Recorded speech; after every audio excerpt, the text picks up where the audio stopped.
Hey YouTube, what's up? This is Bulba7772, and today I'm bringing you my new action figure review of the Walking Dead comic series 4 action figure of Carl Grimes. So without further ado, let's get started.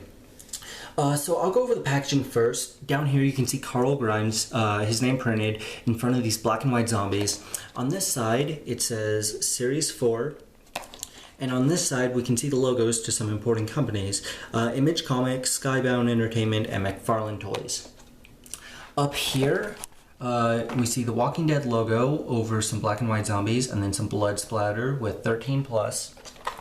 And then on the back, we can see the other figures in the wave. So there's Abraham Ford, Paul Jesus Monroe, Carl Grimes, and a pincushion zombie. So this figure looks so incredible. Let's open him up and see what he's made of. Alright, so here he is out of the packaging, and turns out he is made of plastic. But this figure looks incredible. So the accessories he comes with are 3 additional heads. I'll go over his main head that is on his default body in a minute. But you can see his face before he got shot on the right and his face after he got shot on the left. It's kind of, I guess, a little shiny, which is why you can see a kind of a glow thing in the camera, which I think is really cool. His other accessories are, I believe this is Abraham's machine gun that he uses to gun down a bunch of Negan's guys. And then this pistol, which is really large for his hand. He also has this hat that has taken quite a bit of damage, if it'll focus. Yeah, you can see that it's been shot and kind of ruffled around quite a bit, so we'll just put that back on his head, take the machine gun out of his hand, and get on with the articulation. So first of all, he has neck articulation, a ball jointed head that rotates around 360 degrees. It can also come off so that you can put these other heads on. I'm kind of worried to mess with it. I don't want to do it right now because I'm planning on keeping this head on anyway, and I don't want it to snap off because it looks hella fragile. His shoulders rotate around 360 degrees and outward. His elbows rotate down like this and around 360 degrees. And his wrists rotate around 360 degrees both at the hand and at the arm, which is really cool. And his hands also rotate back and forward like that.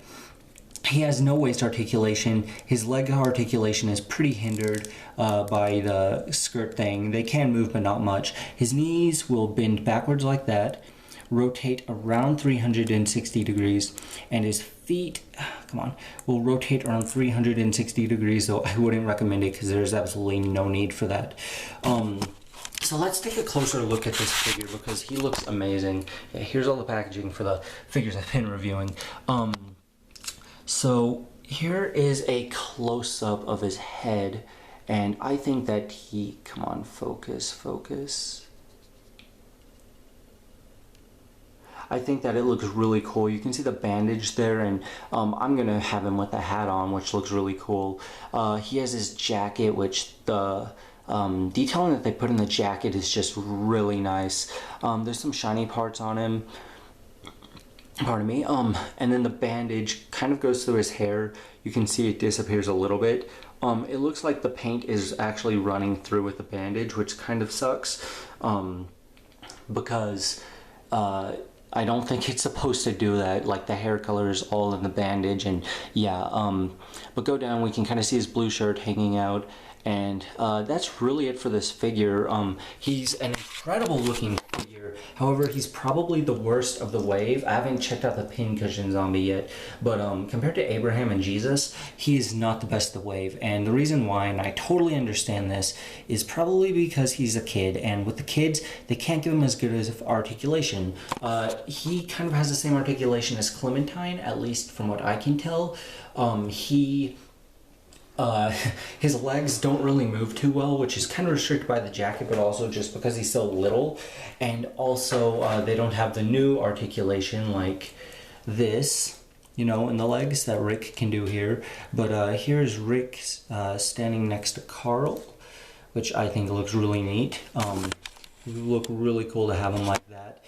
And Carl also just like his articulation just feels so fragile, like it can break at any moment, just like with the Clementine figure. Her arm for me snapped, so I'm kind of scared that Carl's arm is gonna snap or something. But here's Clementine by Carl.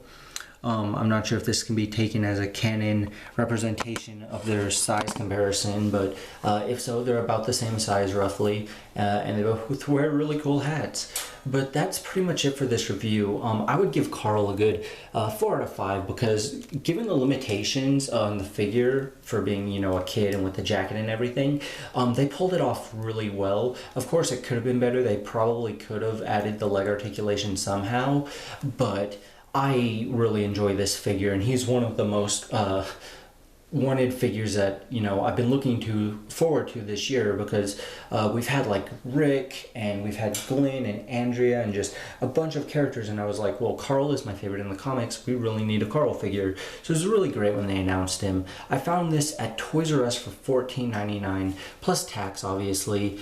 So I think it was a great deal for this figure. And I will be getting the pincushion zombie at some point to review. So thank you for watching. Please make sure to subscribe for more videos. And until next time, Bulba7772 out.